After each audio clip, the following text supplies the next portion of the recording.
What's going on, everybody? Welcome to IndieQuest, the celebration of the indie and obscure. I'm one of your hosts, Josh, and I'm joined by one of my wonderful co-hosts, Steve. How are you doing today? I'm pretty good. All in all, things are going pretty well over here. It's a beautiful summer day out there. I'm just chilling. Going to talk about some video games with a cup of coffee in my hand. I'm kind of living my ideal life. How are you, Josh? I'm doing good. I'm also joined by the captain himself, Captain Drachma. How are you? I'm also doing very well. Did some yard work. Nice day today. And during my yard working, just wanted to give you guys a little tidbit of what I was listening to. I listened to episode, I think it was 21 of IndieQuest today. Oh, no. Oh. And I took a little mental note. Wanted to tell you guys what you were excited for back then. Josh, you were excited for El Paso Elsewhere, which is very that cool. came to pass. Nice. And Steve, you were excited for Sable. I don't ever remember you. A game that I still have on my PlayStation, and I'm always like, maybe I start Sable now. Now maybe I start Sable, but I still haven't. So, Yep. So 3 years later, that's what you guys were excited for back then. Oh, nice. Very cool. And then today, we're joined by a special guest, Brian, also known as Briz from the Off Kilter Podcast and Polykill Discord, all those fun things. How you doing, man? I'm doing great. I'm sitting here having a glass of bourbon, ready to talk about some indie games. I'm honored to be around the metaphorical campfire with you guys, ready to toss some games on the log. Awesome. It's the first time I've ever processed the quest log in a campfire metaphor. Perfect. It took 100 episodes for me to get there, but we got there. That was fantastic. Yes. Oh, well, what I like to do, I think I've only done this will be the second time, is ask the big question. What is your favorite indie game of all time? Oh, Jesus. You know, I saw the big question on the sheet, and I just thought that was referring to the email that's coming up. So I didn't put any thought into this. Oh, wow. Why don't you start with your favorite game in general, if that helps you work towards your favorite game? Okay. I think everybody in the Discord knows that probably my favorite game of all time is Skyrim. Big fan of Bethesda games in general, and that one just holds a special place in my heart. Actually, while I'm talking about it, I know that nobody listening to the podcast is able to see this, but I just received the other day a gift from one of our buddies from the Discord, Vyar. He sent me this little N64 cartridge with a custom Skyrim label on it, which is awesome. So I've got that sitting right here. That's awesome. But along with that, he also sent a very sweet letter, which I will not read. But just trust me, it's very nice. I heard that N64 version is somehow less janky than the original. You know, it's weird. When I plug it in, it actually is like NWO or something. Wrestling. Hey, that's a solid game, though. I really like the optimism of you putting it in the N64. Is this going to really happen? That's awesome. So I'll say maybe not my favorite indie game of all time, but probably the indie game that got me to actually take notice of indie games was Braid. Oh yeah, I played that on Xbox Live Arcade. I heard good things about it, so I checked it out. I think that might have been the first game I ever downloaded from Xbox Live Arcade, and I just loved it. I didn't realize, that one or two people could just make games like that back then. So I'll give that the honorable title of favorite game for that purpose. I think for a lot of us, that is a very influential indie. It was, that was sort of the beginning of the indie boom. We talked about that in our episode where we covered Braid, but it's good to pick a game that's already on the quest log and on the main quest as your favorite to really let people know that you are a tastemaker. That's right. And they can trust you too. Yep. That's probably more the reason, yes. Yeah, I mean, are you going to try out the 4K remaster or whatever that's coming out in a couple weeks here for Braid? I haven't even heard of that, honestly. Yeah. It's called the anniversary update. It's coming out It soon. seems like the kind of game that does not need a 4K update. Probably not. I mean, the art in that game is very like distinct. It's very cool. Maybe it does look even better in 4K. I might check it out. No promises. One part about that I'm excited about, folks that listen, I think I mentioned it here and on Polykill, talking about how I've been on like a streak of playing games with developer commentary tracks. And I saw on Twitter, Jonathan Blow was saying that he's going like all out for developer commentary on the new version of the game, including like building some levels to support the level of commentary that he wants to add. Oh. So, I mean, it's Jonathan Blow, so you're going to have to like imagine what type of commentary you're going to get, but it'll still be interesting to hear some behind the scenes about the development of the game. And that'll probably be enough to nudge me to a replay and probably justify repurchasing it. Nice. Yeah. Well, to pivot, we got a user submitted email. Well, he just messaged me on Discord, but same thing. Why not? This one, I feel like it'd be good for Seth to read because it is pertaining to a game you brought last episode. Oh, boy. Okay. Listener and also recent guest of IndieQuest, Potomax, sent this one in. He says, "Sup, guys? Hope you're having a good episode.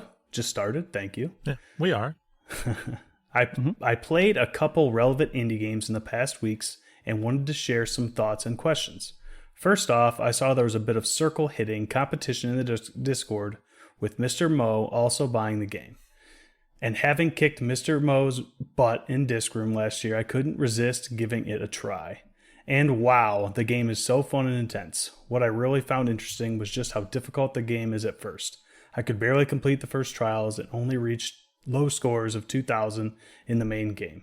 But at some point, the game just clicks and then you reach 7K plus in a breeze. So having finally surpassed the incredible 15,260 score from Seth, I want to ask him, how did you find the last few gameplay hours up to the 15K score? What's your favorite character then? And how do you like being second? So I'm going to answer the last question first. I thought my 15,000 score was pretty nice at the time, but my 18,000 score feels a lot better. I know Potomax is listening. So how does your 15,000 score feel, Potomax? You know what I mean? It's I'm like at the top of a skyscraper looking down upon you right now, and you look small down there. Let's go back to the last few gameplay hours up to 15K. And Steve, you can also weigh in because you've been circle hitting lately. I feel like it's a game that every time I jump back into it, it's not a brand new experience, of course, but it is just that addictive loop that I so far I've put like probably close to 20 hours into it at this point, just here and there whenever I have time. And it is addictive every single time I get into it. Sometimes I kind of get lost in it a little bit and I'm there playing for an hour or two or more when I really should either be playing something else or doing something else.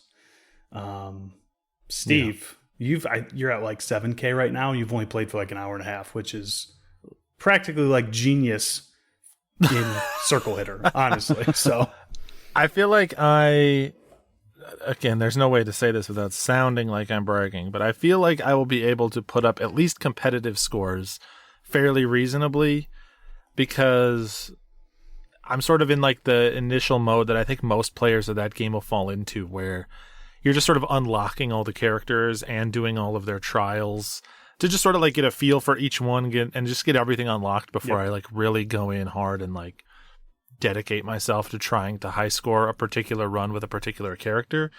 But it felt the first couple runs at first, I had a little bit of like caution. I was like, I don't know. It feels like the angle of the ball versus my icon, something about it. I was like, this just feels a little weird to me, but I very quickly sort of fell into the rhythm of it. You just kind of develop the like muscle memory and the intuition about where the ball's going to go based on where you are hitting it from, basically. I mean, there's an arrow that tells you, but you're reacting pretty quickly a lot of times. Yep. And from that point on, I was like, okay, yes, is very, very much it clicked. And it's been the same way for me where it is a good sign that even though I've only played it twice now, regularly I've been having the thought where I'm like, I got about a half an hour. Maybe I could go down and squeeze in, 2 or 3 runs of Circle Hitter. But I just haven't really sat down and dedicated the time to. So, Potomax, I'm coming for you. But enjoy being third sometime in the future. Next question he had, or I guess the last one for Circle Hitter, was favorite character. I kind of enjoy all the characters for different reasons, but I will say my high score was with Bomb. So basically your character turns every projectile into a bomb. There is a bomb enemy. And I enjoy Bomb because if you hit one enemy and there's a bunch of other enemies near them, you're going to kill them all at once. So it makes it so you can really rack up your combo. And as you rack up your combo, you get higher and higher scores. And that's the whole point, right? So, but they all have their pluses and minuses. For a little bit, I was going through them all trying to reach Potomax's score again. And Tank started to click with me a little bit, but I also very much a double-edged sword with Tank. I talked last episode about stamina and things like that, and Tank's stamina is terrible, but can hit all projectiles near it. So you really, it's almost like playing Dark Souls with a heavy weapon. That's kind of how Tank feels. You almost have a wind up, and then you have to wait afterwards to be able to hit again. Sometimes I'm clicking frantically, trying to get stuff to actually bounce away, and nothing's happening because you're kind of waiting for that to come back. So I like them all in different ways. I think you and I were chatting a little bit offline, Steve. There's a character called Meow Meow that does not have a bat, and you just kind of move your character around, and it's a little bit zen because all you're really doing is dodging bullets and kind of attempting to direct bullets into enemies, but it's mostly just a shmup that you're just trying to dodge, and your character automatically hits stuff back. So what's your favorite character, Steve? I would say that the two that I gel with the most are the first character, which at first doesn't have any ability till you do the trial, but then they get a little bit of like slow down bullet time every time you hit an enemy, which for me is like the perfect little burst of like reaction time adjustment that I need to get into position to keep combo going. So I feel like that'll be a character that I'm able to pretty effectively get a good score with once I like sit down and try, because I can like, I'm not the perfect like twitchy FPS shooter guy. Like I'm not a Counter-Strike pro. So having literally like a third of a second extra time to line up my shot is exactly the like handicap I need to get me to where I'm going. But also I liked, I think the character's name is Giant, but there's a character who, when you reflect bullets back, the bullets grow the further away they get. Yep. And so that sort of accommodates my lack of like twitchy accurate reflexes in a different way, because I don't necessarily have to be pinpoint accurate. I can sort of hit in the neighborhood of an enemy and it will kind of usually end up in my favor. So those are the two that I like the most. Meow Meow I think is fun. I think Meow Meow is the hardest to score with because it's the only character where you're not in control of when the bullet goes back at the enemy. It just happens after a certain amount of time, which makes it a lot harder to like line up and keep combo and stuff like that. But yeah, great game. Great game.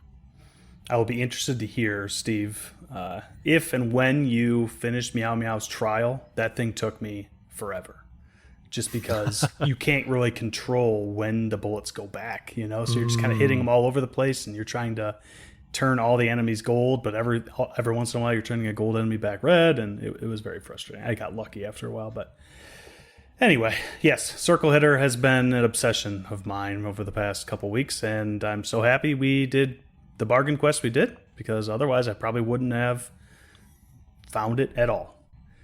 I will say that I think here is the point where I should pass this off to Steve, because this starts to talk to Steve now. So you got the doc up there, Steve. You ready to start reading Poto's email? All right. Yeah, perfect. He says, and I've also beaten Patrick's Parabox 100%. He says, I know the game isn't on the quest log yet. It's not. I should noted. I forget what games are or are not, but okay, good to know. I have that in my back pocket. Says it's not on the quest log yet, but Steve did beat it last year. To me, the main worlds of the game, including the challenge levels within them, are fairly simple to solve. The game has barely no red herring, so it's just a matter of connecting the dots, and that was mostly easy to me. The post-game levels, on the other hand, left me scratching my head way longer than I wanted to admit, and I loved that. So, Steve, have you touched Patrick's Parabox since you beat it? What did you think of the difficulty in the game, and do you plan on finishing up those last levels? So, I've already done I've done all the levels in the game. I think that I am a little bit worse at that game, at Patrick's Parabox, than Potomax probably is. Potomax, you recall, developed a Patrick's Parabox style Sokoban puzzle game. So like, this is very much the way that Potomax's brain works. He's geared towards it. So I would happily concede that, unlike Circle Hitter in the future, you are better than me at this type of puzzle game. And so I do generally agree that the main track and most of the challenge levels up to the last couple worlds are really a good difficulty mix. It's not quite as brutal as something like Baba Is You.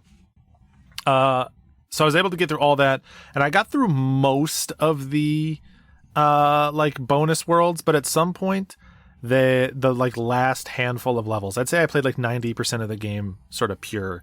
The last handful of levels were so complex, I was like so not even knowing where to begin. My brain was so fried that for those, I was kind of ready to move on with the game. I just looked up some solutions to clean up the 100% and move on. I was like, I could stare at this for 3 more weeks and maybe pass one of these levels, or I could just call it. So, Potomax, if you did all those yourself, god damn, what a genius.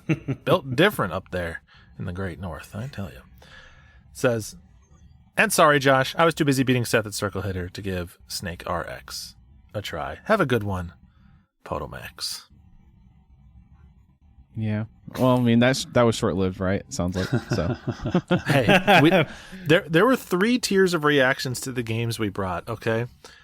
Seth brought a game, and the Discord erupted in enthusiasm for his game. It gets the Gold Trophy Award, Best Pick of the Episode.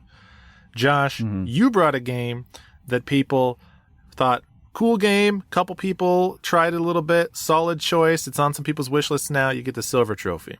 I brought a game, and literally the only response I got was someone told me I brought the wrong game.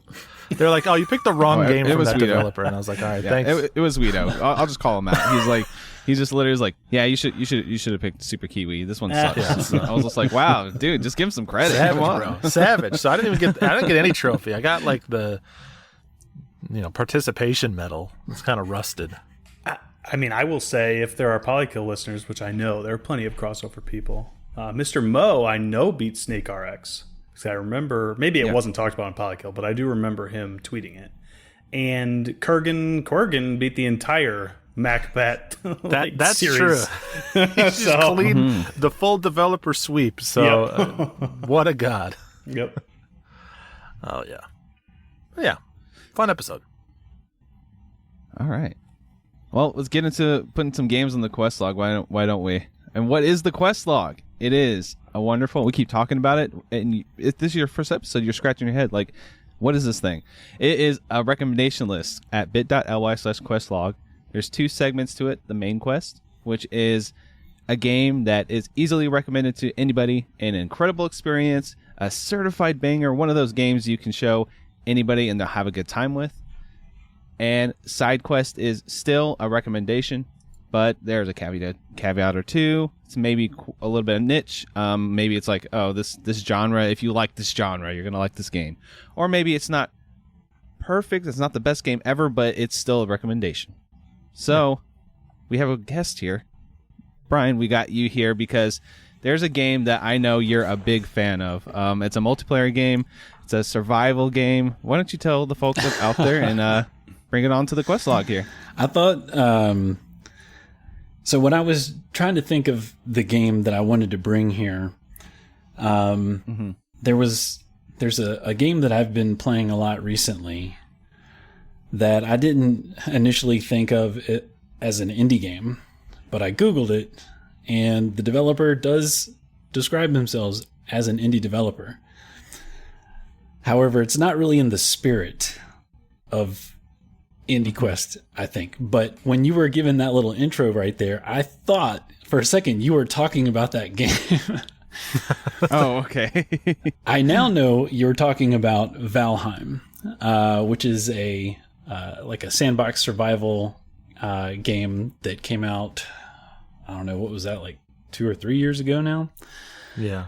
I did play that a ton. I rented a server, and we had a whole bunch of folks from the Discord kind of playing along and building and stuff. And I think the reason that one resonated with me was because there was an end state.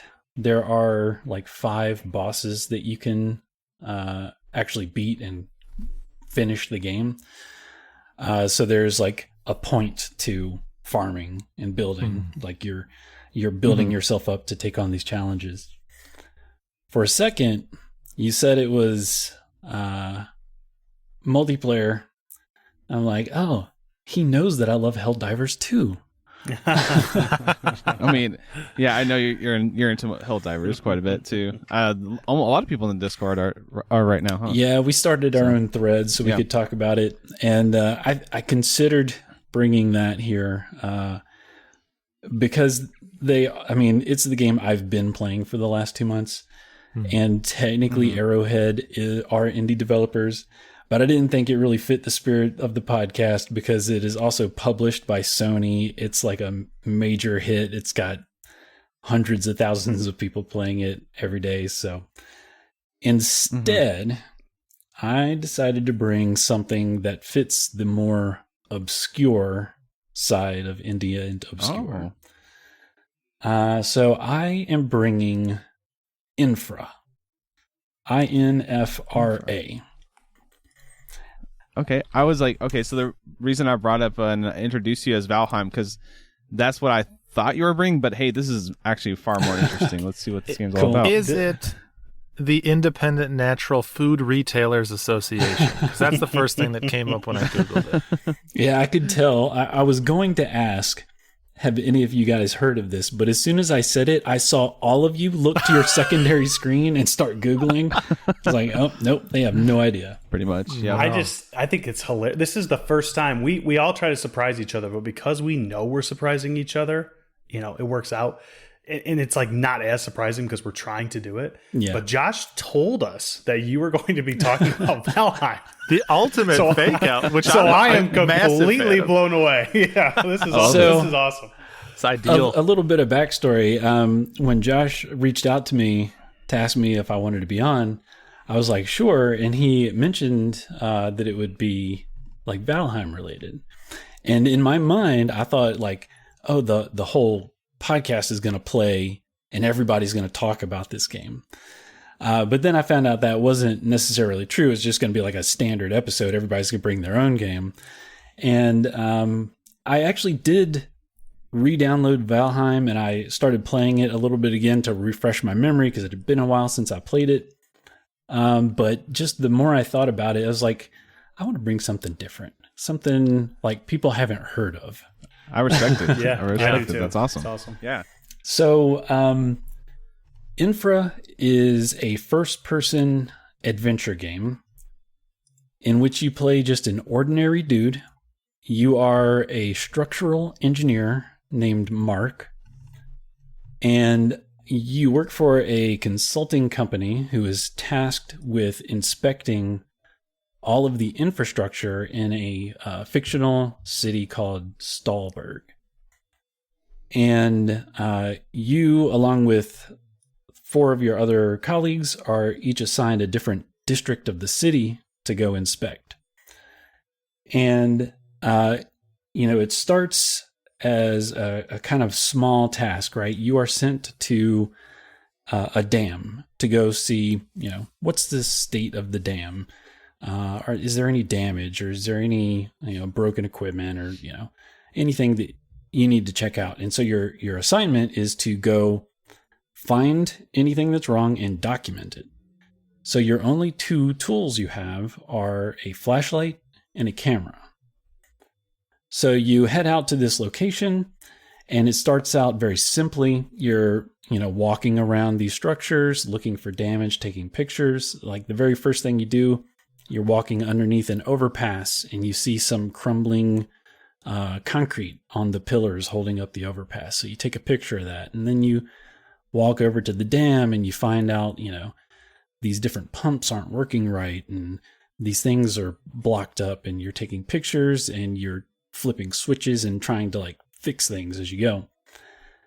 But it snowballs. Like you go from one place to the next, and things are just getting worse and worse. And, at the climax of the game, you are attempting to avert a meltdown at a power plant. So, it starts very small stakes, but at the end, it's you're trying to save the city. I'll talk a little bit more about that after I kind of talk some of the other aspects of the game. Sorry if I keep turning my head away from my microphone. I should move my notes over to this monitor. While you're doing that, I'm looking at some screenshots, which I'm assuming you're going to be getting into what the game looks like. Does this lean spooky at times? I can't tell that either. I'm very curious. It's like, am I reading a scare that isn't supposed to be there, or what?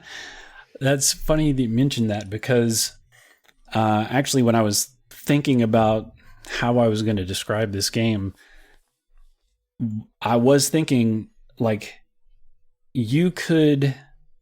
the setting of this game would be perfect for a horror game, because you're in rundown buildings, tunnels, caves, just, places where things are falling apart and it's dark and you're all alone. But there are no scares in this game. In fact, you hardly ever see another person or anything in this game. It's usually you by yourself.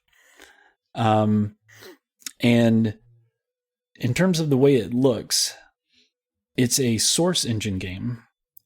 So if you kind of have a good idea of what Half-Life 2 looks like, you have a good idea of what this game looks like. Because, Half-Life 2 also takes place in this kind of rundown city, right? Half-Life 2 was 2004. This game came out in a few releases in 2016 and 2017. So it does, I think it looks graphically better than Half-Life 2, but it has that very source engine distinct look. I can see a couple of you nodding. If anybody listening isn't familiar with what a source engine game looks like, to me it's flat surfaces and right angles. Everything's kind of square and flat.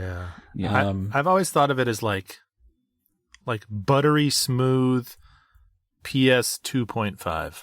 That's how I think of it. Almost, yeah. Yeah. So I guess let me just introduce the developer here so I can just stick with my notes. So the developer is Loist Interactive. I hope I'm saying that right. It's Loiste. I couldn't really find out a whole lot about this developer because they don't have a Wikipedia page, and the About Us section on their website is pretty bare bones. But my understanding is that it was started with one guy who basically saw a documentary called The Crumbling of America, which inspired him to make this game. Have you guys ever heard of that documentary? No, I never have. So I checked it out after finding this game. And it was made in 2009, I think. And it was about how, basically all the infrastructure across America is kind of degrading. It was built 40 or 50 years ago.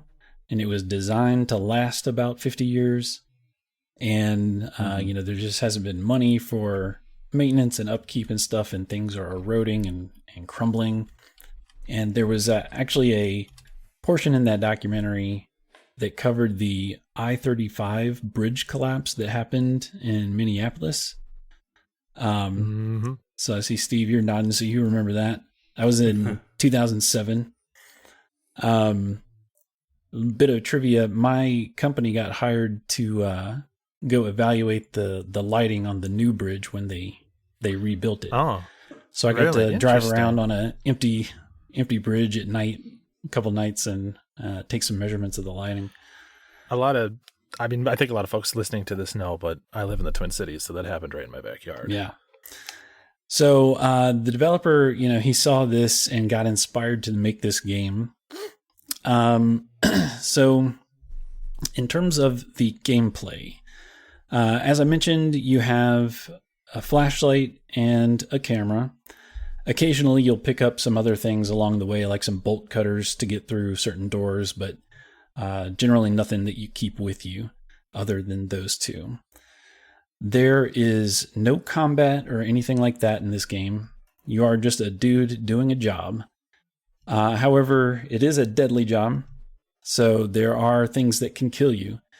Mostly just environmental hazards. So you have, electric wires that are loose and in a pool of water, or gas leaks that are filling up a room, or just buildings falling on top of you, or just falling in general, because the things you're doing mostly in this game are platforming and puzzle solving. But it's more of a realistic platforming and puzzle solving. So you're not going to be making double jumps and crazy like wall jumps and stuff like that.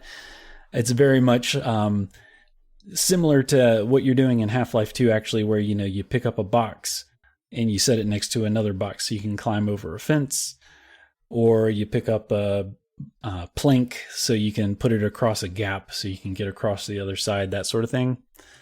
And then the puzzle solving is all based around like real world infrastructure. So you have like dams and sawmills and water treatment plants and steel mills and stuff like that, where, they're abandoned and broken down and things are in your way and things are broken.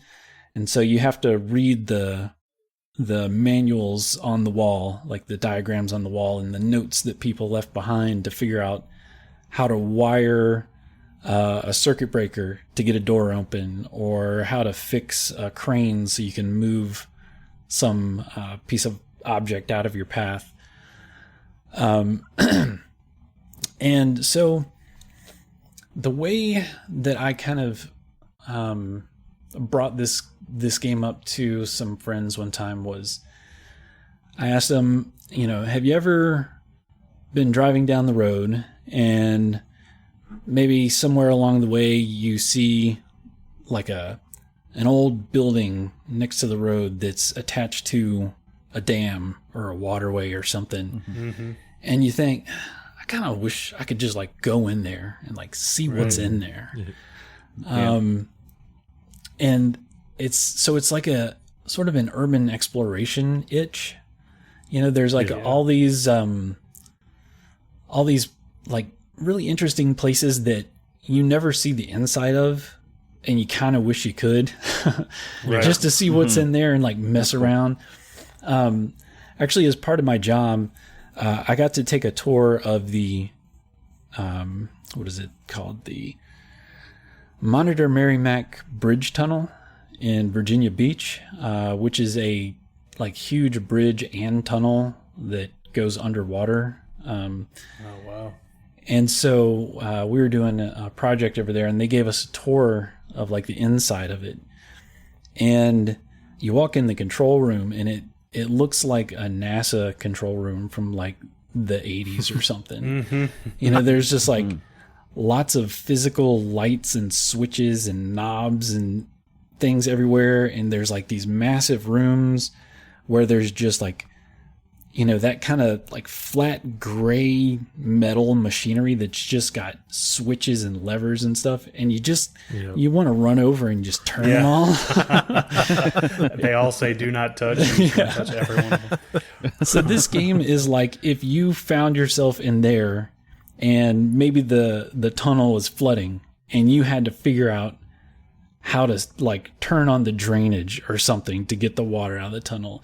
So you're like picking up bits of information from the environment, using context clues for the different machines and stuff, and figuring out how to make things work. So as I said, you start in one place that seems pretty mild. One thing leads to another. You're finding yourself in these very dangerous situations. And then at the end, you're trying to essentially save the entire city by stopping a nuclear meltdown. Along the way, you are also, you are tasked with documenting the damage that you come across. But along the way, you also start to uncover some conspiracies and, political things and some backroom kind of dealings from like industry magnates that have kind of led to this state of affairs. And so you photograph documents and things of that nature too. And depending on, if you're able to repair some of these things and how much of the damage and corruption you're able to document, you can get, I think, 3 different endings. Oh, that's cool. I don't think it's anything too different, but there's sort of like an after a chapter at the end where you kind of like see what happened afterwards, and it's like how your character is living in the aftermath. And so it can be, relatively pleasant, or it can be pretty bad. Is there anything else I wanted to say about this? I'm generally curious. You spent some time talking about the puzzles. This sort of gives me like more hands-on walking sim vibes. So how how forward are the puzzles, and how difficult generally did you find them? Are they the type of thing where you sort of like pretty much immediately see what you need to do and just sort of like are going through the motions as a way to break up stretches of exploration and documentation? Or is it actually like you find a bunch of pieces and you sit there for 5 minutes and scratch your head and be like, all right, what do I got to do? I was, before you answer that, Briz, one of my questions was going to be, do you actually have to be an engineer to enjoy this game? Yeah, you seem to have, with your job, kind of a unique advantage. So I'm wondering if some of us dummies might still enjoy it. I'd say it's a mix of both, but I think it leans on the more difficult side. Okay. So it did take me 23 hours to beat it, so it's not a short game. Oh. I would have assumed this was a 2.5 hour game if I didn't know any better. Yeah. Part of that is going to be how long it takes you to actually figure out the puzzles. I think, if you know what you're doing and you're speed running it, it could be a lot shorter. But I definitely, had to scratch my head several times and maybe sleep on an issue and come back to it the next day to try to figure it out. So nice. I would say, there's a handful of puzzles that are pretty straightforward. Like there's a note that just says, you need to wire this to that, and then you can open the door. It takes you a couple seconds. And then there's some where you might be looking at it for an hour, because it really does take going through the entire facility. Like there's different floors and different rooms, and you might have like water pumps on this floor, a generator on this other floor, a computer on another floor, and you kind of have to you might have to do some backtracking as you figure things out. It's like, oh yeah, before I can turn this thing on, I have to go close that valve, kind of thing. So you run back. Okay. So I'd say it's not easy. You definitely, I think, will feel smart when you figure stuff out, but I don't think it's impossible. So yeah. Okay. So I have two things quick. First, Briz, I'm happy you came on because I am 100% confident none of us would have ever brought this game. No, not. Awesome. I mean, it came out in 2016, and I've never heard of it in the last 8 years. So Same. I did my job then. That's right. Second thing, based on some of the situations your character finds themselves in, did you ever encounter a situation where the puzzles were time sensitive? You have a timer? Yes. Okay. There are some what you might call action sequences where things are happening and you have a limited amount of time to figure things out. In some of those scenarios, I think it's just, do you survive or do you die and have to reload your save? And I think some of them are like, are you going to achieve your goal or not kind of thing. So like you'll still pass that scenario either way. It just might, have a different outcome. One thing that I just thought of that I wanted to mention is you guys usually talk about the music and the sound. There is very little music in this game. It's mostly just the noises of the environment you're in. And those are all really nice, I think. There's like you're in a building with a bunch of generators and machines, so you got a lot of engines and whirring and droning and stuff. So I feel like that really fits the theme of the game. It's not like an epic or anything like that, so you don't really need swelling music. It's just an engineer fixing some stuff. So and the voice acting, this is not developed in America, so it's I'm pretty sure they weren't native English speakers, so the voice acting isn't the best. Not to say that non-English speakers can't voice act, but their accents and just probably the budget for the game wasn't so much, so it's a little rough, but it's good. The main character, he sounds a lot like Antonio Banderas, and you'll hear him Nice. talk a lot. He talks. Oh, I forgot to say, there's a pickup that you look for in all these places and travel like this. Batteries. So you're finding batteries for your flashlight and your camera. Parkour battery hunter. Yep. Whatever. So you guys have any other questions or anything before I stick it on the log? it went onto my wish list already. So Awesome. great pick. So I think you guys can probably predict I'm slapping this on the side quest. I enjoyed this game a lot, and I think you guys probably would too, but I know that it's pretty niche. As I mentioned, it kind of scratches that urban exploration itch. It's pretty, in spite of the stakes near the end of the game, it is a pretty chill game most of the time. You're mostly walking around and exploring and just fixing things and figuring out what to do. So, there's not a lot of stress or anything like that involved. So if you, for someone that, that sounds interesting, just, exploring these old places and taking pictures and fixing things as you go, I think this is a really cool game and probably the only game like it. Yeah, very unique idea. I will mention that the same developer has another game in early access right now, which I believe is called Oben Sewer, which is a spin-off of this game. But it's a total different playstyle. It's like you run like a rundown building in this city, and you're basically like a sim, like running a tenant.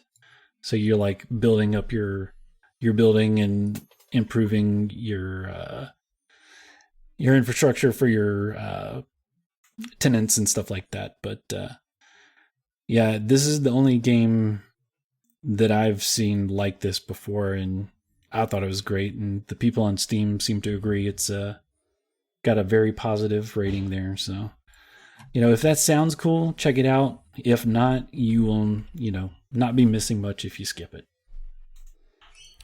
I mean, we talk about a lot of exploration games on here, I suppose, but not many of them, if any of them, have involved places that you could really go visit in real life. And I mean, obviously these probably aren't real locations, but they were inspired by something. And so many of these screenshots, I feel like I've seen them before, right? So it's yeah, like you said, Briz, during your review there, if you've ever wanted to go look in a building that you shouldn't go into, this is the game for you. And I think that's got a lot of merit for sure. Yeah, definitely, like, going through all these different facilities. If you told me that it was modeled on a real place, I would believe it. Like, yeah. I don't have any knowledge to say that you're wrong, but it looks exactly like I would think it would. Right. Yeah, for sure. Based on screenshots, it certainly does. Super cool. Yeah. All right. Well, we got our first game on the quest log. Who wants to go next? I vote you, Josh. Vote me. Okay. Actually, this is actually a pretty good segue. Speaking of games where you're in first person and you're exploring an environment, I brought today Botany Manor. Bro. This game is it screenshots really well. It's a beautiful game. I'll say that first. Very colorful. If you played The Witness, it will remind you of The Witness in a lot of respects from art style standpoint. You play as a lady named Arabella Green. You're in Botany Manor in 19th century England, and the whole goal is to basically use context clues and environmental clues to grow plants of different types to fill out your little book that she's been writing. And it's very much a puzzle game about exploring the environment. And I thought this game was very charming. It's very cozy, has very nice music, very nice environmental storytelling, like I said. But an example of a puzzle, you'll see right when I'll just go for the first puzzle of the game. You're going to walk into a room and you'll see a notepad on a notebook on the table that has like different climates, right? Like different climates, different flowers can grow in different climates. And then you'll read like a letter in the mail that says like, hey, we're in the Alps and I saw this flower, right? Very simple, very beginner focused puzzle here. And you're like, okay, well, I see in the room there's a temperature control like furnace. So I can go over here, set it to whatever the temperature is, plant the little seed, and the plant will grow. Very simple, just to get you introduced to the game.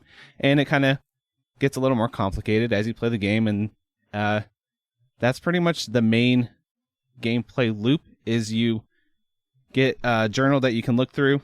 Obviously, this book she's writing. And each of them will have, I think, like around 10 to 20 different clues in the environment that you can find. And you can kind of fill in the clues and piece together what each of these plants, need to grow. So, have you guys seen this game or curious in playing it? I've seen this game because I also brought this game today. It's the same game I brought, bro. It finally happened. Are you serious? Are you serious? I heard when you were talking at the beginning, Josh, I heard Steve say, bro, and then you kept talking, and I was like, oh my gosh, I cannot. I of course was listening to you the whole way through, Josh, but I was interested. No, you're good. In my head, I'm like, did Steve also bring Botany Manor is what I was thinking. I did. That's awesome. It's the first time this has happened. So I guess we're both bringing Botany Manor, Steve. So you want to introduce a little bit more about the game then, I guess. Yeah, great minds think alike, that's for sure. I mean, I'll give the boring details out of the way that Josh didn't mention, but it's developed by Balloon Studios, which is a pretty small team, and I think this is their first game. It's published by some company called Whitethorn Games that I'm not super familiar with, but it seems to have a little bit of seed money from Xbox, or at the very least it's on Xbox Game Pass, which is probably where most people are going to play it. It's on PC, Switch, and Xbox Game Pass most specifically, but Otherwise, if you want to buy it, it's $25, and it just came out like last month. Now, Josh kind of shot past it, but like I really cannot overstate how much this game looks like The Witness. Like, Yeah. if I did like a blind study and I showed you screenshots of The Witness and screenshots of this game, as long as the screenshots didn't contain any like grid dot and line puzzles, it would be impossible for you to know which of the two games that it was from, because they use the same like hyper like vivid colorful trees and plants and gardens and things. It actually also, and this is kind of fitting, it also has a little bit of the energy of the visual design of Locke, which we've talked about 1,000 times. It has like, there's a very specific quality to a game in Dreams that is sort of like brushed and almost like slightly blurry, but like a little bit of like a painted energy to everything. And Botany Manor very much has that as well.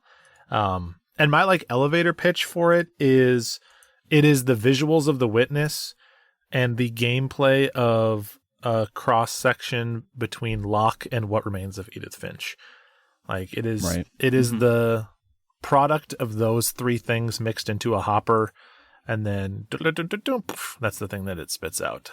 So yeah, when Josh is saying you're exploring this manor, it is a lot of you reading notes, memos, posters, things. So you'll kind of like, you'll enter like the main sort of first floor entryway of the manor, and you'll walk around, you read some letters on the desk, you'll read some notes that people left you, you'll flip through some books that'll tell you, pH levels of soil and what color flowers grow in different pH levels.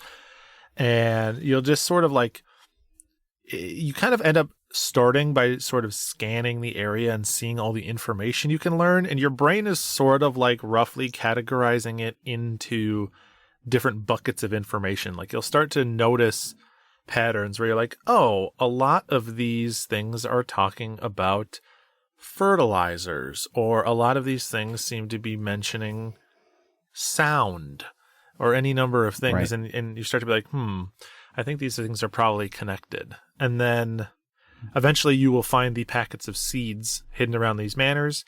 There's 15 or something different plants in the game for you to grow. And by then you also usually have enough of the clues where you can sort of start to piece together in your head, like, okay, I think I have enough information to connect the dots and figure out how to grow these particular plants. And even though the example that Josh gave and sort of the examples I've given are very, kind of real world plant focused with fertilizer, pH level, stuff like that.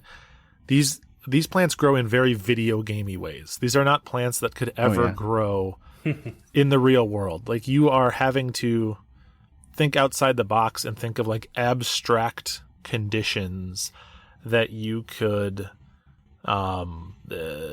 expose these plants to in some way to get them to grow. So like, I won't spoil the solution to the puzzle, but another early plant you get is, this is a type of plant that only grows during a thunderstorm.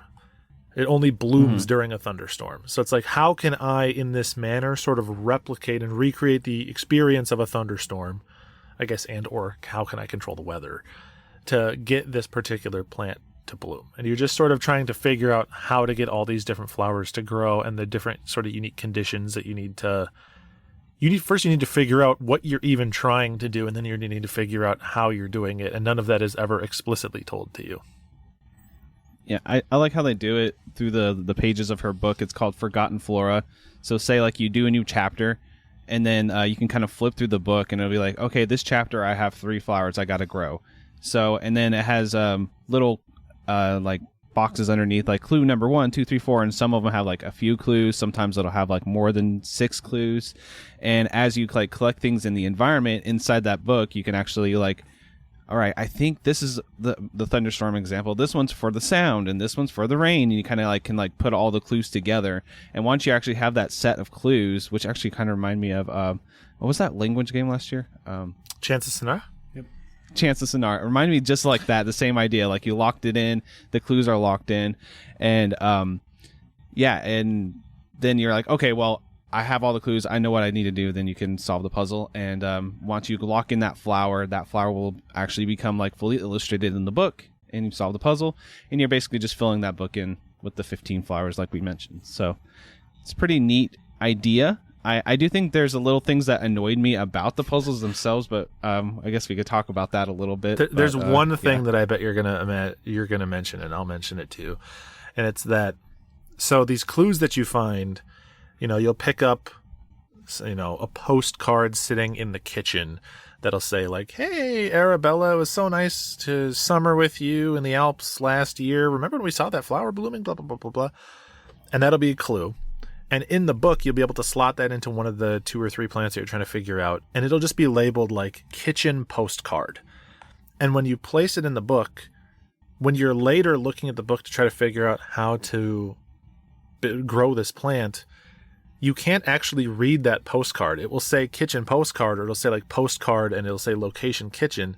But you still have to physically walk back to the kitchen and pick up the postcard again and reread it to get the information. So like, if you're not holding sort of like the key pieces of information from all the handful of clues in your head, you do have to do a little bit of like walking back and forth and being like, what did that say? What did that say? What did that say? Yeah, it's like, oh, I just need a temperature. What's the temperature? Is it 30 or 40? I can't remember. So you got to run back to the book or the notepad or whatever and read it and go back to the puzzle and then change the temperature. So a little bit of annoyance on that level, but the puzzles I do think are fun, like when you break it down. But that was one thing that I felt like slowed the pace of the game down quite a bit in this one. But I don't think this game wants you to rush through it either. It is very much a cozy vibes type of game. So yeah, it's very low stakes. Like there is no, unlike Infra, there is no moments of rising action. There is no like tense situations. You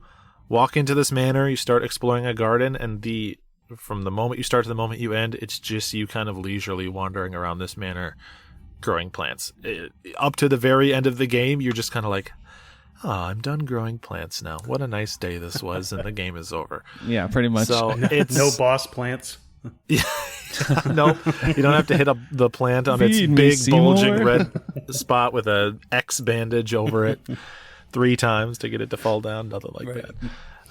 Yeah, it is super, very much a chill game. So if you're the type of person that just likes like a Gone Home or an Edith Finch, like just dense environments to explore with a lot to look at, see, pick up, interact with, it's that type of game but without any of the like tension.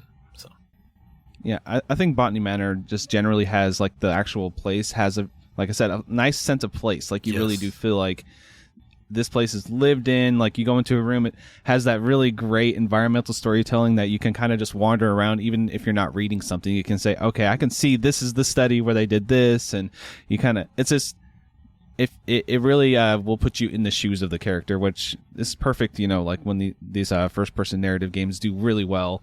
But yeah, so I really enjoyed just the atmosphere of it all in all. Yeah, I don't know. It's a very chill game. I don't know if either of you mentioned it, but about how long did it take to beat? Josh probably took him about 9 hours, but I got through it much quicker.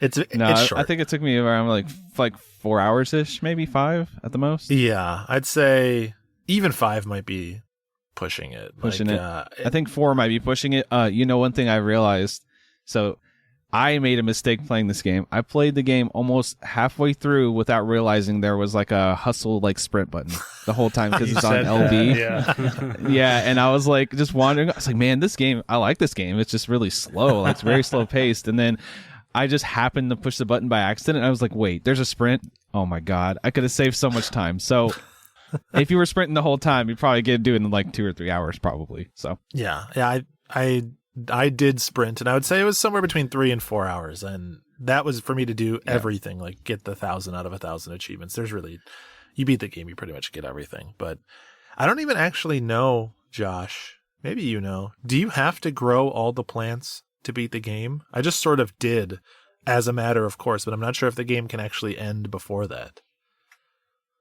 I actually think that it's a requirement per chapter to do all the plants that are in that chapter. Uh-huh. So I don't think it'll be, you get that final moment, you know what I'm talking about. Yeah. Like so basically between each, like a few chapters, occasionally there'll be, there's like a post system in the front of the gates that will like have a letter that will kind of progress the quote unquote story, which is mostly just environmental storytelling. But like, oh, I just got a key for the study or whatever, and you have to go, or the library, I think was one of them. You get the library code, you have to like do a little puzzle to open up the library and things like that. So that's how you kind of open up different sections of the actual mansion or manor, whatever. But I don't think the game would end unless you just solved all the puzzles. I don't think. Yeah, I think you're probably right. It is pretty convenient the second or third time that someone just happens to deliver in the mail the key that you need to the door that you haven't been able to get into yet, right at the time that you need it. But it's like, that's video game logic. I'll overlook it. Not that big of a deal. But yeah, I mean, if you're going to quickly touch on like sound and stuff, it's not to be reductive because it's a good soundtrack, but it's like it is exactly the type of music you would expect for this type of game. It's like chill piano, guitar, some light synth stuff, and it's music to walk around a garden while listening to.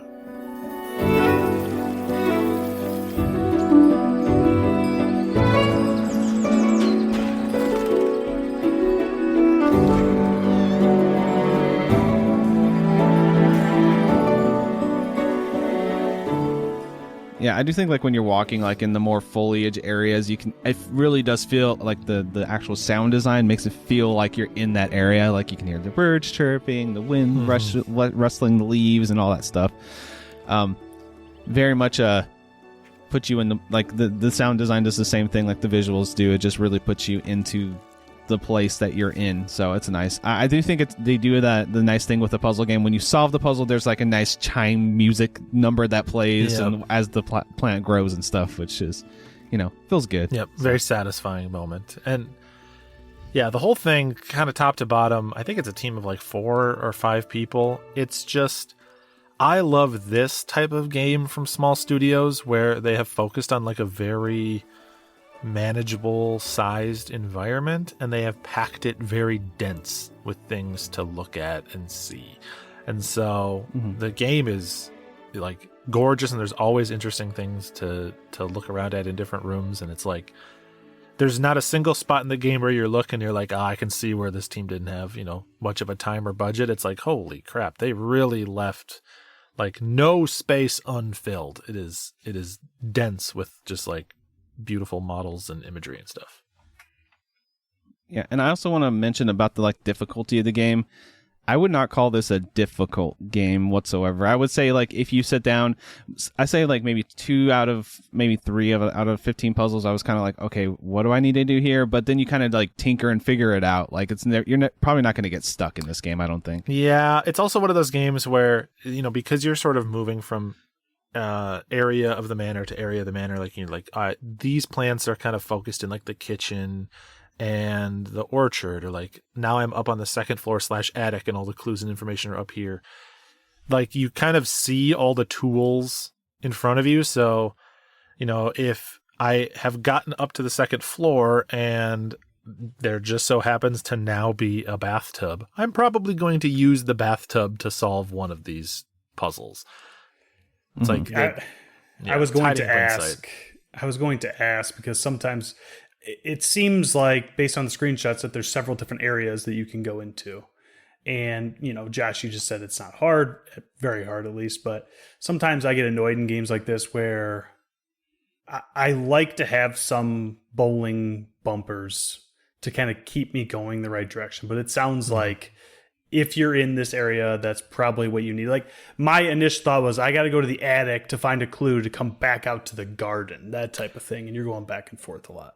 Yeah, no, it's definitely not that. Like to use like the second floor as an example, once you've walked up the stairs to the second floor and start finding clues for those 2 or 3 plants, you will never have a reason to walk back downstairs again. There's like 1 or 2 instances where you do, and I feel like those are very, very obvious where you need to go somewhere that you've like seen before but walked by. Cool. Yeah. All right. Any other questions before? I guess we'll have to come to a consensus, but I think we might be on the same page with this one. We'll see. Any other questions about the game before we do that? My only question is that to clarify that the goal is just to get the flower to grow, nothing else. You don't have to like turn it into a potion or anything like that, right?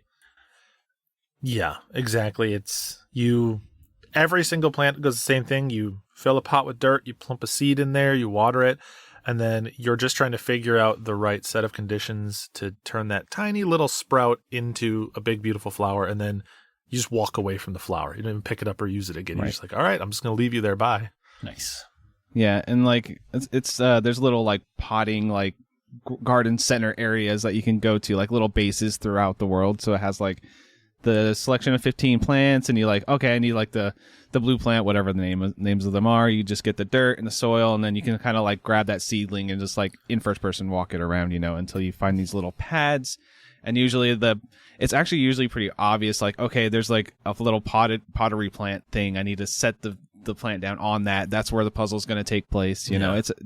They really do guide you very well, I think, in that respect. The motivations of the character are to either figure out or remember how these plants grow to document them. So once you figured out the conditions, like that's all you need to go into the book then and document this is how it grows. In the herbarium, a lot of the plants, before you figure them out, will have little notes that were like, oh, I remember my, sister-in-law sent me this plant and mentioned something about it, but I never had the time to grow it. So I wonder what conditions it needs to meet. And then once you actually grow it, then it'll be like, oh, this plant, blah, blah, blah, blah, blah, blah, blah. Here's the little paragraph of info about it.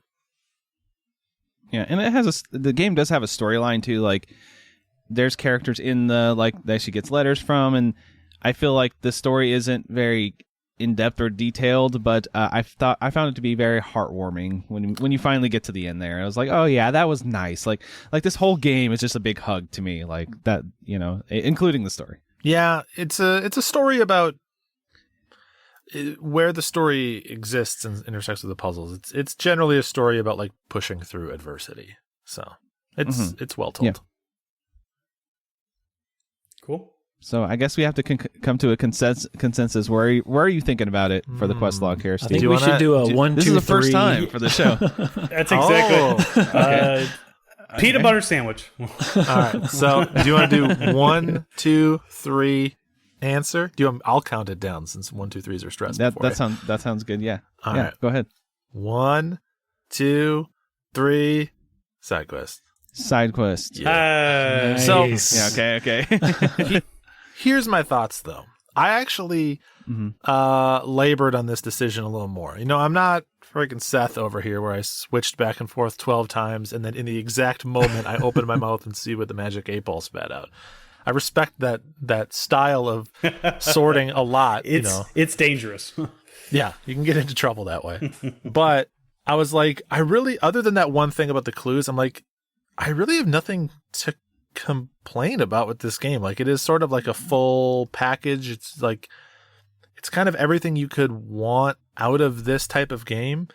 It is like a really solid like 8 or 8.5 to me. So it's like, does that round up to the main quest, or does it round down to the side quest? But I actually went to the main quest, and I was kind of looking at the games I've put on the main quest and looking at the games on the side quest. And other than a few instances where I'm like, what the hell was I thinking?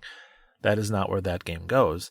I was like, all right, I think I would probably put Botany Manor in a personal list below most of these picks on main quest. And the big tipping point for me was I was thinking of the inspiration, the clear inspirations for this game, which again are What Remains of Edith Finch, The Witness, and even though maybe it's not a direct inspiration, I would say Locke has a lot of shared lineage with this game.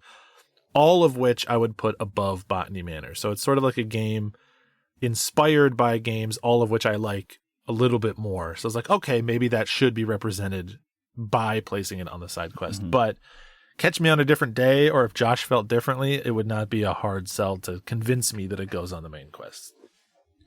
Yeah, my logic was like, this is it does the two things it tries to do well, right? It's a nice environmental like first person storytelling type game, and it has a very simple and decent puzzle system. I just think like if you're a puzzle game fan, like fans of the genre or whatever, you're going to come to this and it's going to be like almost too easy. You're not going to get too much challenge out of it. And then if you're coming here for like the narrative, there's not a ton of it. So it's like you said, it's a great package.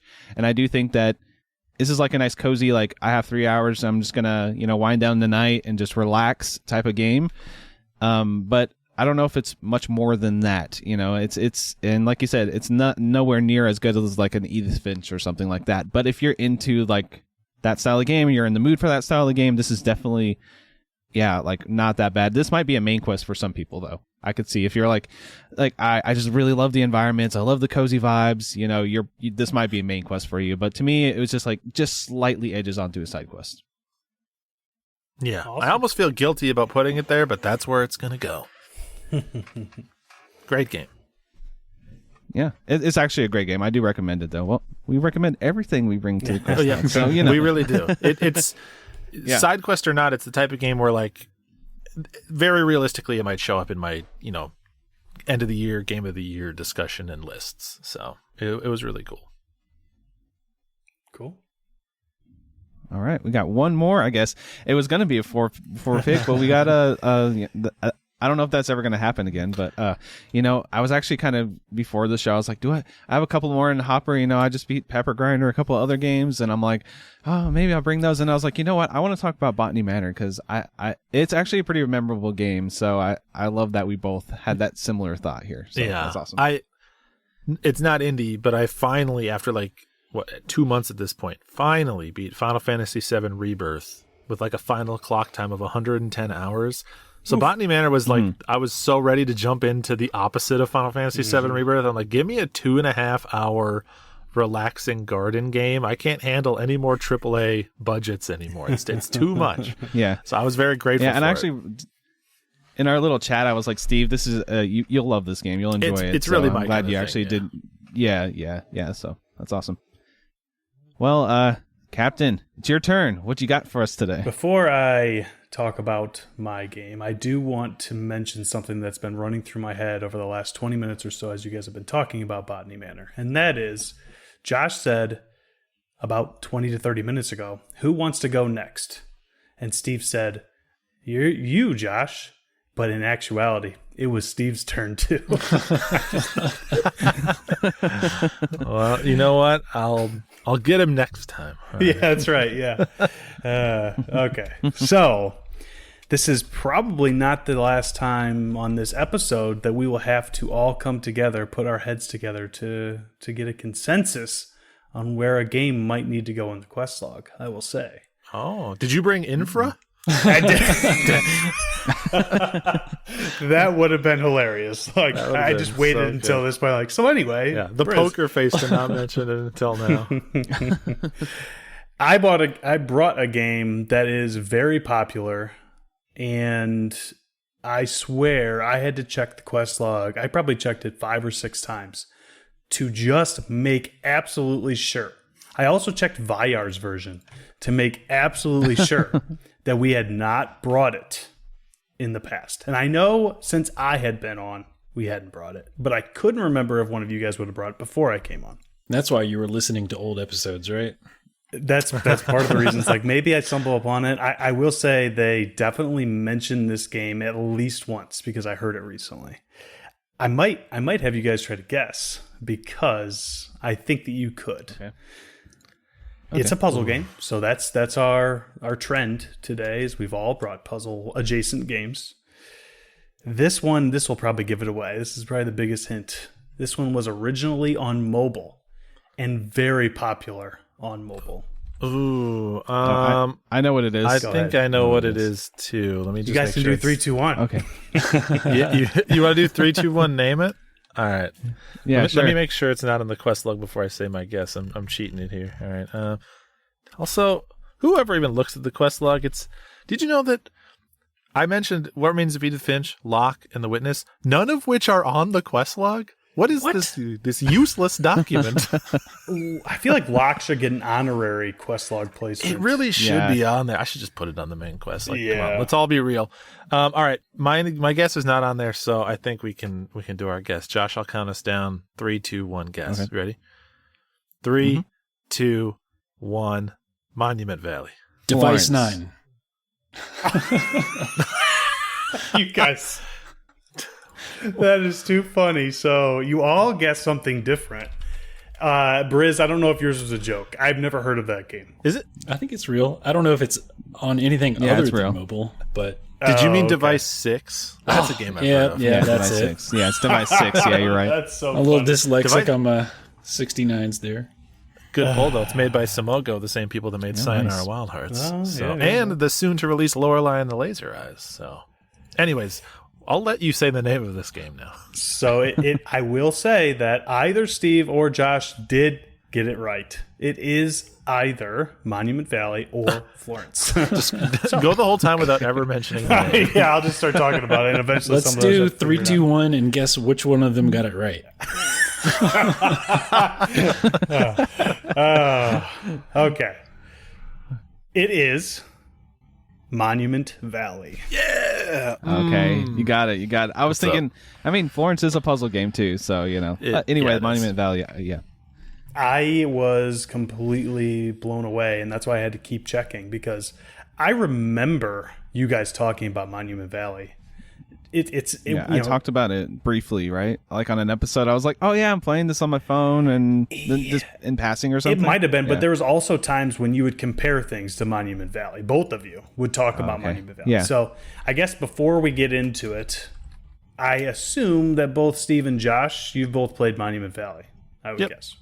Yes. Briz, have you ever played Monument Valley?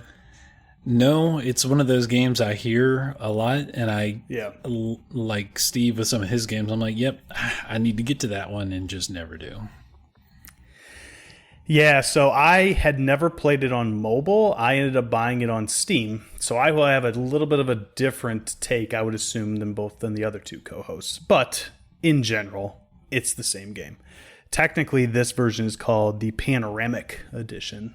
And I will say, I'll get to it a little bit, I am happy that I played it on Steam, on PC, for some reasons, and not as happy for others. But one thing I'm definitely appreciative of is that it looks gorgeous on a PC. So that, and it's just, it's got that art style. We'll get to it. But it was originally released April 3rd, 2014, and then the Panoramic Edition was released in 2022. Dev is Us2 Games. Platform, like I said, mobile and PC. What is this game? The genre of this game that I came up with is an illusionary, isometric, perspective puzzle game.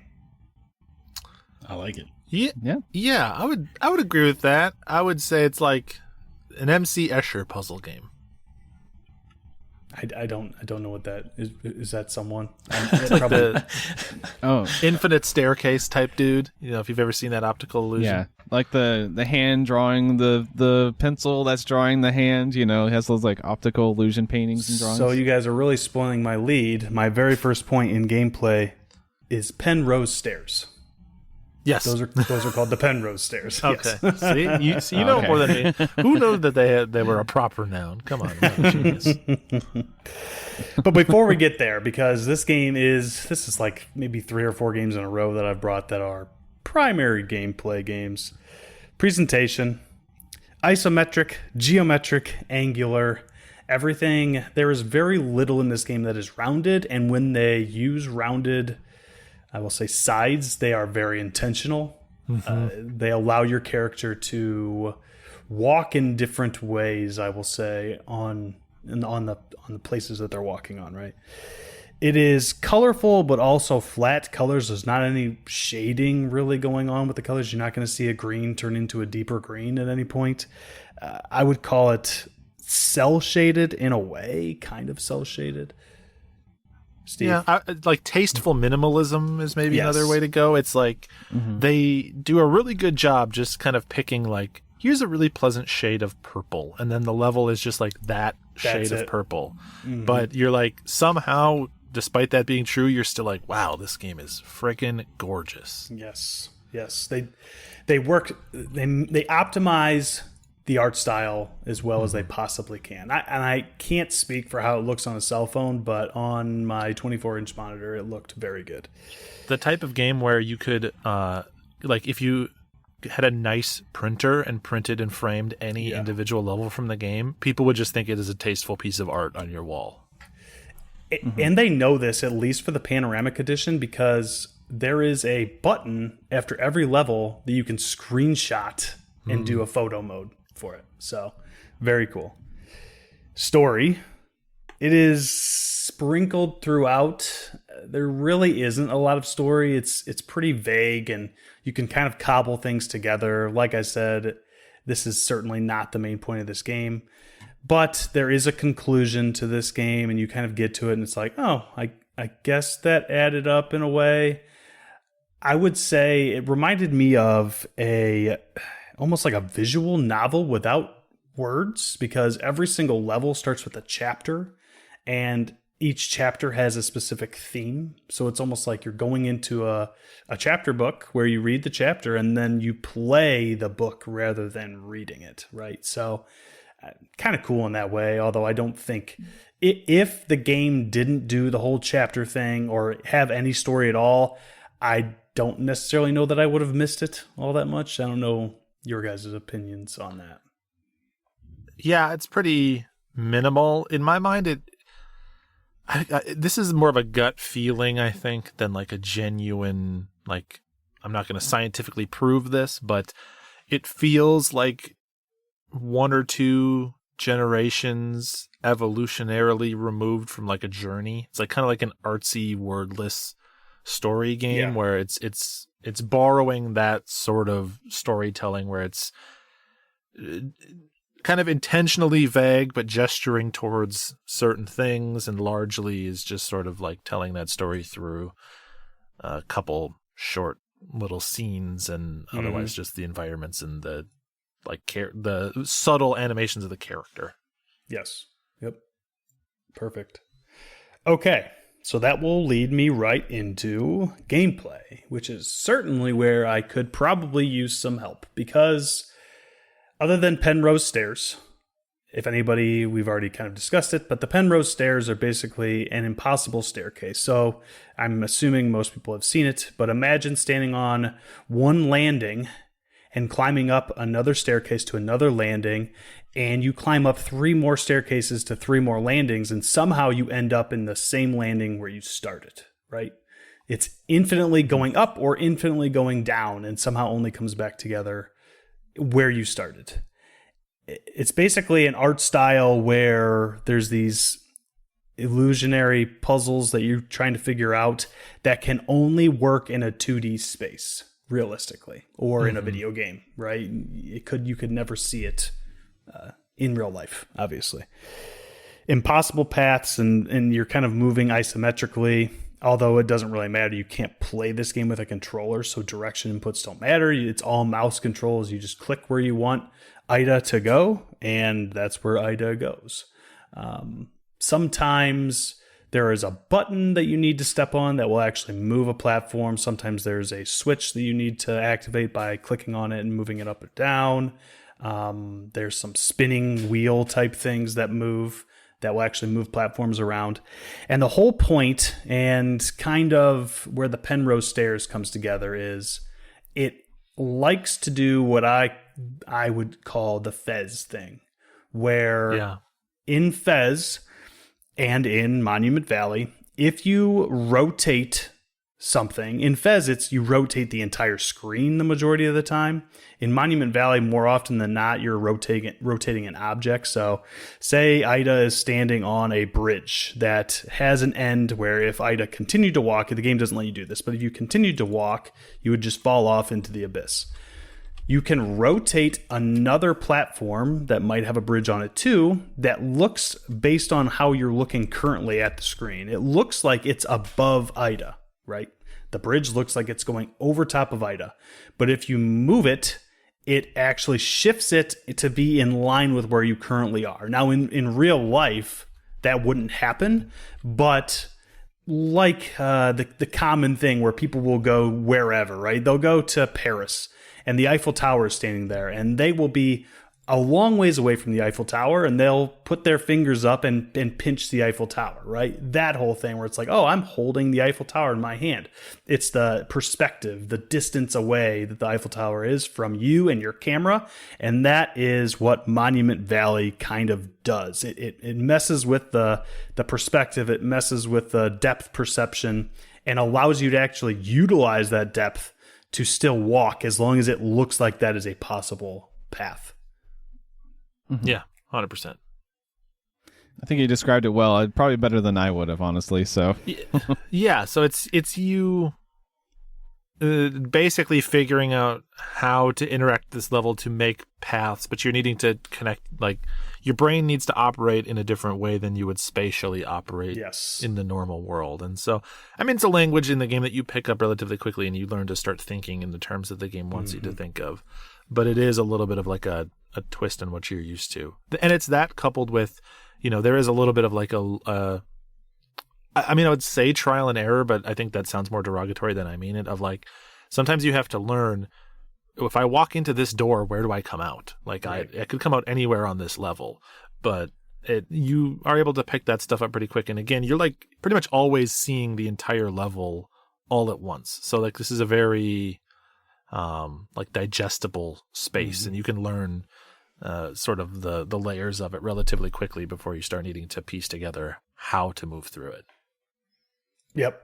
And you mentioned, Steve, that you pick it up fairly quickly. That's something that I really love about this game. I would say that, and you guys can agree or disagree, I would say that none of the puzzles are overly challenging for the most part. I think the majority of people out there can probably figure out most of the puzzles.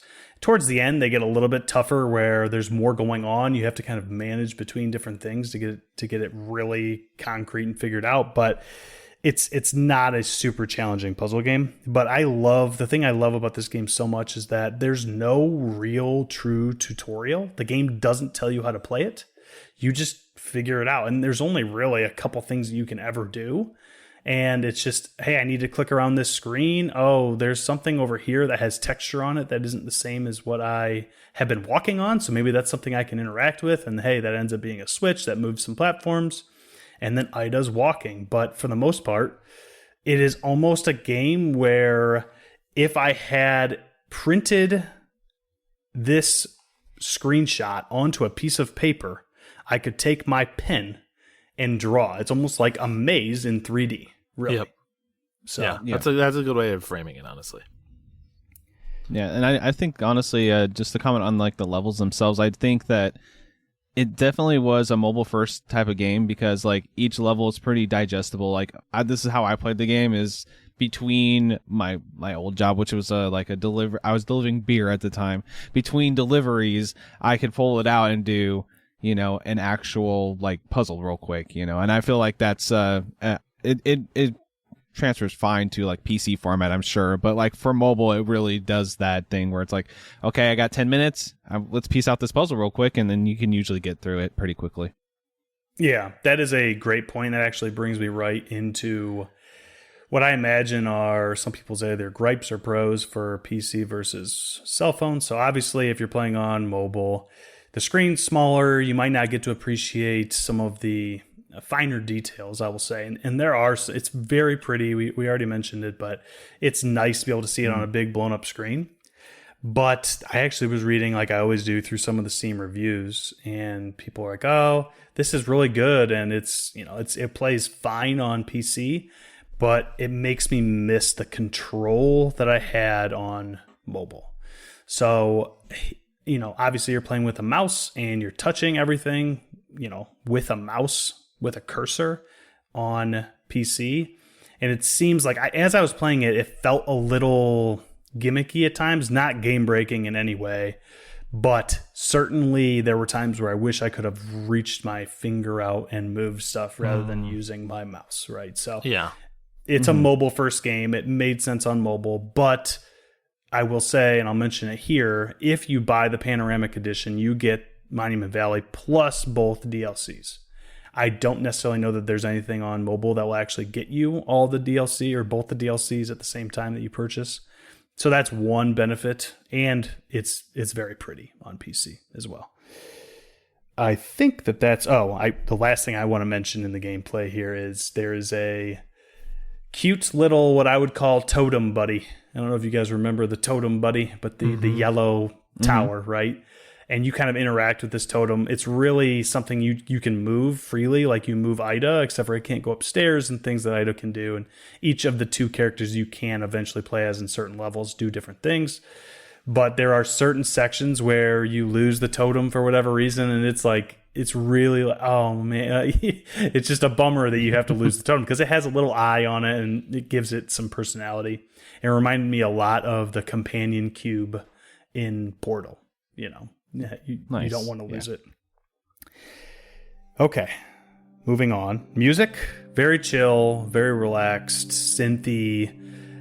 Reminded me of sort of like Fez or like Cocoon in certain ways. It's that music you don't really pay attention to in the background as you play, but it makes you zen out as you're playing a puzzle game, and it's very good for that. There's also some subtle audio cues when you're playing when you solve a puzzle. Sometimes there'll be like a little jingle. It's like, oh, I did that correctly. Or you walk through a door and they make it besides the visual cue, they also make an audio cue very apparent of this door is shutting behind you. You solved that thing, you're moving on, you don't need to go backwards.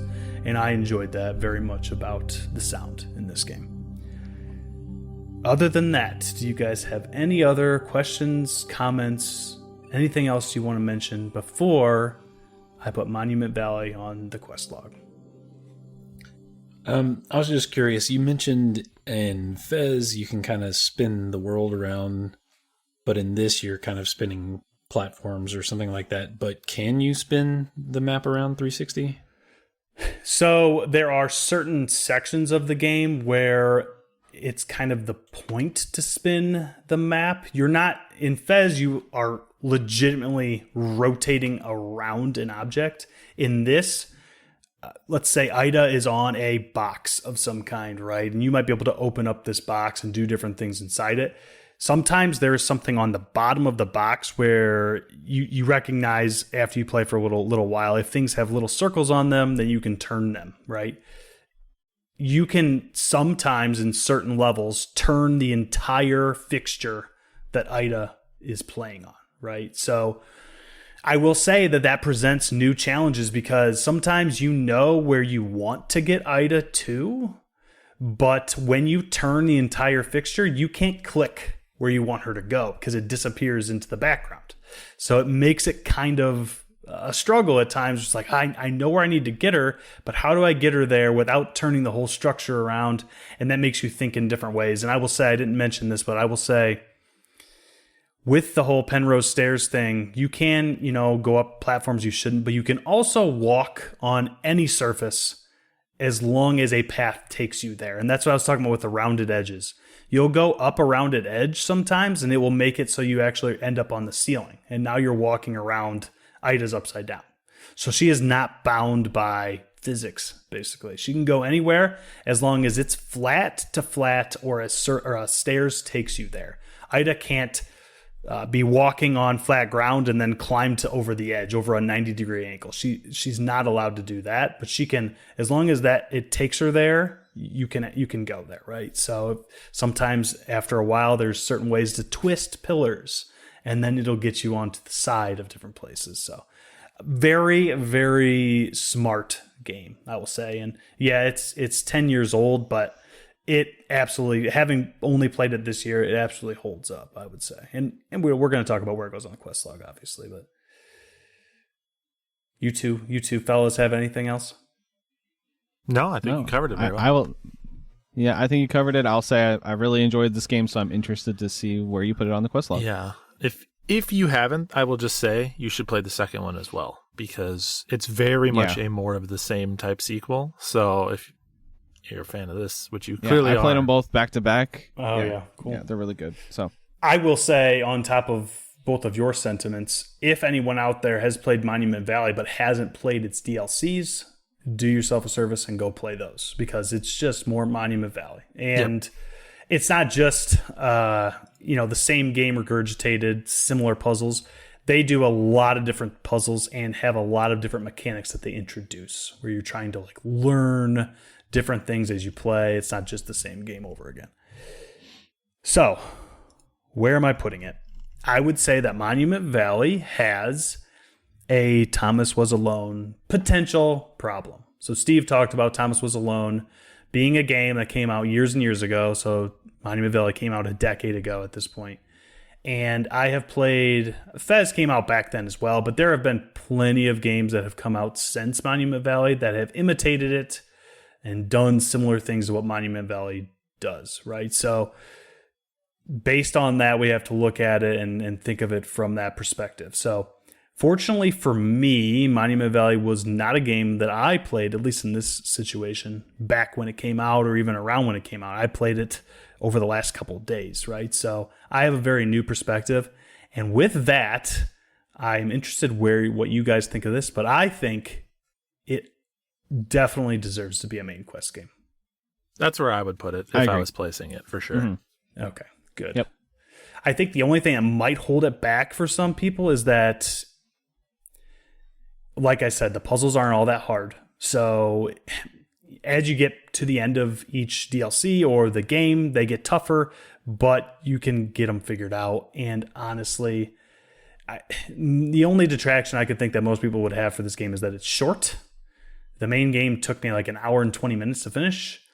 The first DLC was a little bit chunkier, and it took me maybe an hour and a half or an hour and 20 minutes-ish to finish as well. And then the third gameplay thing, but the second DLC took maybe 20 minutes. So you can finish all of what Monument Valley 1 has to offer in 3.5 hours. And most people who played it back in the day didn't have the DLC, so they got an hour of gameplay out of this, and that's it. So with that, I could see people being like, oh, there's not enough there. I wish there was more, and I totally agree. But then there is Monument Valley 2, like you guys mentioned.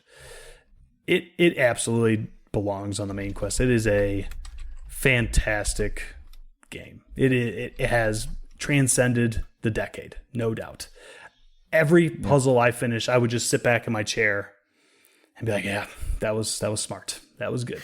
I very much enjoyed that. And then you move on to the next one. I imagine the mobile experience was very similar. I felt like sometimes I would get a puzzle done that might have taken me a little bit. I had to really think about, and it was nice to just get up, stretch my legs, go do something, and smile about the fact that I finished that thing for a little bit. It makes you feel good. If anyone plays it on PC, achievements are basically given to you. If you play the entire game, you get all the achievements, 100%. So go do that. I already mentioned that the DLCs are there if you buy it on PC, so do that. And I always like to link to Polykill if I can. Monument Valley is an MYT game. For anybody out there. Oh, that's a good one too. Highly encourage people to use that as one of theirs. For sure. So yeah, that's Monument Valley. Main quest. Hard agree. Fantastic. So we got 3 awesome games brought today. We got Infra from Briz here, side quest game. We brought Botany Manor, the first time that 2 people brought the same game. It was bound to happen one day. Side quest, but actually maybe like an upper tier side quest game. And then we got Monument Valley, which is from the captain himself, which is on the main quest. I think that's a really good little pick there. We got all puzzle games this time. We're a bunch of puzzle boys here today. Heck yeah. Right. Well, I guess at the end of the show we do plugs, but I do want to do something. We have a somewhat of an announcement for this year, and going forward, we're going to be doing another developer spotlight highlight type of episodes going forward this year. We did all the Freebird games. We'll probably do any more of those that come out, but there's a studio that we all really like. It's a very popular studio, and we're going to be playing every game in their catalog, and the first one is Braid What? Not Braid. That wasn't Braid. No, What a twist. No, it's Supergiant Games. It's what's the first game called? It's another B game. Bastion. I don't know why I thought Braid. Oh my god, I've ruined that. Anyway, first game is Bastion. We're gonna be playing that next episode and talking about it. We're gonna do our whole episode surrounding it. We're just gonna kind of space these out throughout the rest of the year here. First one's up is not Braid, Bastion. So if you guys are interested in that game, if you haven't played it, maybe play it in between the episodes here. It's not too long. I have actually never played this game, so it's going to be the first time I've ever played it. So it's going to be awesome. That is one of those games, Josh. I know Steve might not agree, and we will have a long discussion. There are certain people who love Bastion, certain people who are more middling on Bastion. But man, if I could erase my memory and play Bastion for the first time, that would be nice. So I'm jealous of you. Okay, so for me, is this one, I have it on multiple platforms. Should I play it? Should I do it on a TV, or do you think it's fine to play on Steam Deck? Because I feel like maybe I need to do like a nice big screen for this one, because the art style looks really nice. It does. I think that if I remember correctly, I think I played either the majority or all of it on Switch handheld. Yeah, I might play the Vita version this time. I will say, as I'm sure you know, you should make sure you play it in a place where you can listen to the game. So if you're playing it handheld, don't have the volume down and have a show up at the same time. It's the type of game where you really should have audio up and kind of be there's your like focus. a narrator, right? Yeah. So it's one of those games where the narrator is something that shouldn't be missed. It's very much a part of it. Yeah.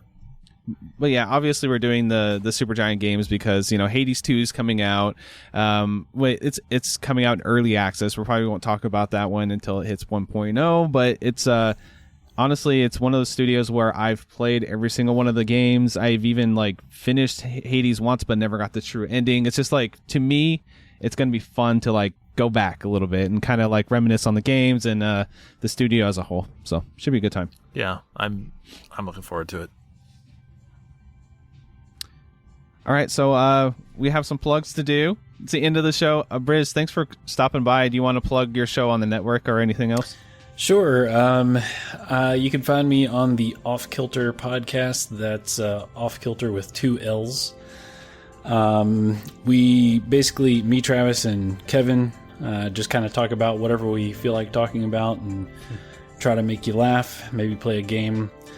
Also, this isn't something that I normally plug when I'm on one of these, but I figured, what the hell. I also have a YouTube channel, Briz and Diddles. That's where me and Travis have our fake little rap duo, and we make some video game related rap songs. So go check that out. You'll find one there based on Resident Evil, where we talk a lot about herb.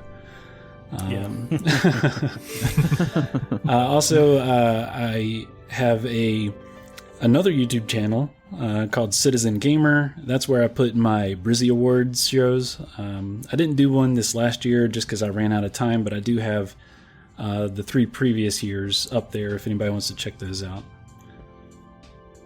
Best awards in the game. Go check out Brizzy's. Well, you can find the show, IndieQuestPod@gmail.com, or you can send emails to us there. I'm really stumbling on my words now. Okay, at IndieQuestPod on Twitter and other things. And Steve, where can they find you on the interwebs? Twitch and Twitter is Blinkoom. That's Blink OOMM, like Monument Valley. It's wonderful when they fall into place like that. I also could have done Manor. It's a beautiful thing. Seth, where can they find you? You can find me on Twitter at Captain Drachma, and of course in the Polymedia Discord, best place on the internet. And if you want to get into that Discord, head on over to Patreon, search Polymedia, and select the tier that gets you into the awesome Discord. Josh, where can they find you? You can find me at Frantic Society, and we are part of the Polymedia Network, which you should definitely check out Off Kilter. I do get a lot of good laughs at it out every episode. So that comes out, seasonal now? Every season? On the holidays, which is the weirdest schedule of all time.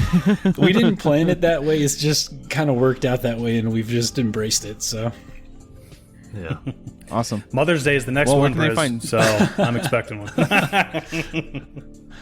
I'll hook you up. Well, where can they find you on socials if they want to? Brian? I'm basically only in Discord these days. I quit everything else, Nice. so Okay. definitely Smart. get in the Polykill Discord if you want to talk to me. Awesome. Well, yeah, we're all there. It's always a good conversation. So, yeah, Polymania Network. Check it out. There's shows about movies, video games, nostalgia, and just whatever Off Kilter's about. Right? Anything and everything. All right. Yeah. Yeah. All right. Well, that's gonna do it for our show today. Briz, why don't you give some nice parting words for the folks out there? Wow. Oh, so much pressure. Well, I hope everybody had a good time listening. I had a good time being here. I think this was a great episode, if I do say so myself. So just remember to take care of yourself and people around you, and be good, and have a nice day. Heck yeah. Darn right. Bye.